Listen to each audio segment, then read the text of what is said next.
getting a little look in before the weekend here. I don't know how much we'll be out. We got some birthday parties and a little busy.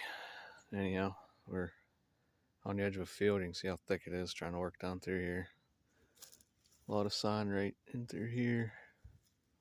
So I can look down this trail here and we got some tines.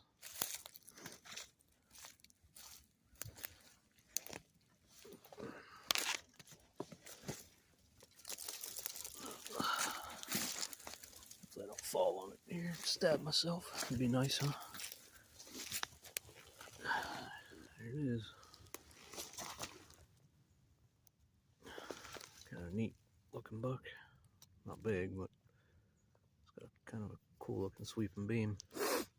So, okay, we'll find more.